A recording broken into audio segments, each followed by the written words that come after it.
ಕಲುಷಿತ ನೀರು ಸರಬರಾಜಿನ ಸೇವನೆಯಿಂದ ಪ್ರಾಣಹಾನಿ ಹಾಗೂ ಅನಾರೋಗ್ಯದಿಂದ ಬಳಲ್ತಾ ಇರುವವರ ಸಂಖ್ಯೆ ಹೆಚ್ಚಾಗ್ತಾ ಇದ್ದು, ಶುದ್ಧ ಕುಡಿಯುವ ನೀರು ಪೂರೈಸುವ ನಿಟ್ಟಿನಲ್ಲಿ ಸರ್ಕಾರ ಸೂಕ್ತ ಕ್ರಮ ಕೈಗೊಳ್ಳಬೇಕೆಂದು ಶಾಸಕ ಡಿಎಸ್ ಅರುಣ್ ಸರ್ಕಾರವನ್ನು ಒತ್ತಾಯಿಸಿದರು.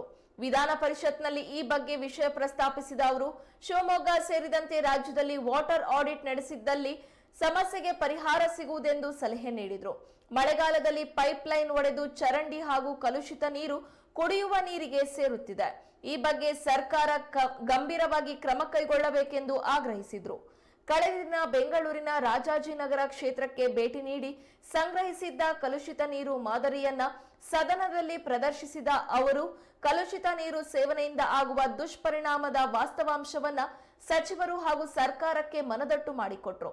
ಇದಕ್ಕೆ ಪ್ರತಿಕ್ರಿಯಿಸಿದ ನಗರಾಭಿವೃದ್ಧಿ ಸಚಿವರು ಸಕಾರಾತ್ಮಕವಾಗಿ ಸ್ಪಂದಿಸಿ ಸರ್ಕಾರ ಕೂಡಲೇ ಕ್ರಮ ಕೈಗೊಳ್ಳಲಿದೆ ಎಂದು ಹೇಳಿದರು.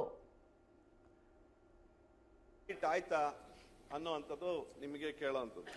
ಇನ್ನೊಂದು ಬಹಳ ವಿಶೇಷವಾಗಿ ಮಳೆಗಾಲದಲ್ಲಿ ಮಾನ್ಯ ಸಭಾಪತಿಯವರೇ ಈ ಪೈಪ್ ಲೈನ್ ಕಟ್ ಆಗುತ್ತೆ, ಬೇರೆ ಎಲ್ಲ ಡ್ರೈನೇಜ್ ವಾಟರ್ ಅದ್ರೊಳಗಡೆ ಸೇರ್ಕೊಳ್ಳುತ್ತೆ. ಆ ಸೇರ್ಕೊಂಡಿರೋ ಕಾರಣಕ್ಕೆ ಕುಡಿತಾರೆ. ಕುಡಿದಂತ ಸಂದರ್ಭದಲ್ಲಿ ಈ ರೀತಿಯಾದಂತ ಅಸ್ವಸ್ಥರಾಗ್ತಾರೆ. ಅದಕ್ಕೆ ಈ ಸಂದರ್ಭದಲ್ಲಿ ನೀವೇನು ಕ್ರಮವನ್ನ ತಗೊಂಡಿದ್ದೀರಾ?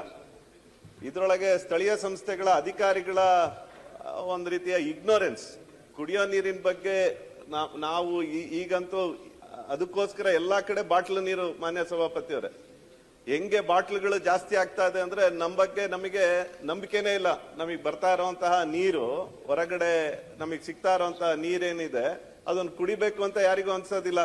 ಹಂಗಾಗ್ಲಿ ಇವತ್ತು ಯಥೇಚ್ಛವಾಗಿ ಎಷ್ಟು ಕಂಪ್ನಿಗಳು ಅಂದ್ರೆ ಸಾವಿರಾರು ಕಂಪ್ನಿಗಳು ಇವತ್ತು ಬಾಟ್ಲಲ್ಲಿ 300 ml ಇಂದ ಹಿಡಿದು 2 ಲೀಟರ್ ತನಕ ಬರೀ ಬಾಟ್ಲುಗಳು ಜಾಸ್ತಿ ಆಗ್ತಾ ಇರೋ ಕಾರಣ ಏನು ಅಂದ್ರೆ ನಮ್ಮ ನಂಬಿಕೆ ಕಡಿಮೆ ಆಗ್ತಾ ಇದೆ. ಕುಡಿಯುವಂತ ನೀರು, ಶುದ್ಧ ಕುಡಿಯೋ ನೀರು ಬರ್ತಾ ಇಲ್ಲ.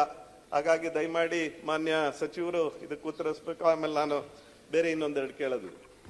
ಸಚಿವರು ಮಾನ್ಯ ಸಭಾಧ್ಯಕ್ಷ ಅರುಣ್ ಅವರು ಕೇಳಿರುವಂತಹ ಪ್ರಶ್ನೆಗೆ ಸಭಾಧ್ಯಕ್ಷ, ರಾಜ್ಯದ 4 ಜಿಲ್ಲೆಗಳಲ್ಲಿ ಚಿತ್ರದುರ್ಗ, ರಾಯಚೂರು, ಮೈಸೂರು ಮತ್ತು ವಿಜಯನಗರ, ಈ 4 ಕಡೆ ಕಲುಷಿತ ನೀರುಗಳು ಕುಡಿದು ಸುಮಾರು 11 ಜನ ಮೃತಪಟ್ಟಿರ್ತಾರೆ ಸಭಾಧ್ಯಕ್ಷರೇ. ಹೊರಗೆ ಸುಮಾರು 6,600,000 ಮೂರೂ ಇಲಾಖೆಯವರು ಸೇರಿ ಏನಂದ್ರೆ ಕೇಂದ್ರ ಸರ್ಕಾರ JJM ಅಂತ ಅತ್ಯಂತ ಅದ್ಭುತವಾದಂತ ಕಾರ್ಯಕ್ರಮ, ಅದನ್ನ ಜಲ್ ಜೀವನ್ ಮಿಷನ್ ಅಡಿಯಲ್ಲಿ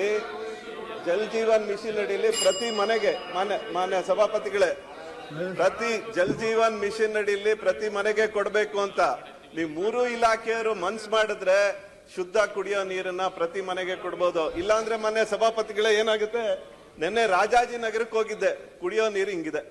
ಇಲ್ಲಿ ಬೆಂಗಳೂರಲ್ಲಿ ನಾವು ಗ್ರೇಟರ್ ಬೆಂಗಳೂರು ಅಂತ ಹೇಳ್ತಾ ಇದೀವಿ, ಗ್ರೇಟರ್ ಬೆಂಗಳೂರು ಇದು ಕುಡಿಯೋ ನೀರು.